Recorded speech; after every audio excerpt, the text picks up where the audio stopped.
जिम्मी भाई, मिर्ज़ा खालिद बात कर रहा हूँ, चक्री रोड, रावलपिंडी से।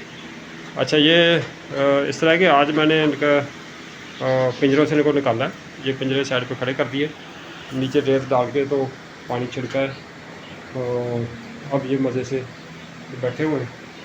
गर्मी से 2 दिन खरगोश एक्सपायर हो गए थे, तो फिर आज मैंने इनको इनके साथ इस तरह किया कि ये यहाँ नीचे छोड़ दिए।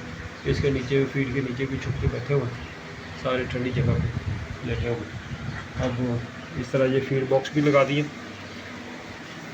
ये फीड बॉक्स भी नीचे लगा दिए और इस तरफ ये पानी की नोजलें लगा दिए। अब दुआ कीजिए अल्लाह ताला खैर करे। और वैसे ये कूलर भी लगाया हुआ है इस तरफ, और ये एग्जॉस्ट फैन लगा हुआ है यहाँ, और टेम्परेचर अब ठीक है। अब इंशाल्लाह ये कोई एक्सपायर नहीं होगा, ये अब बिल्कुल ठीक है माशाल्लाह जी। अल्लाह हाफिज़।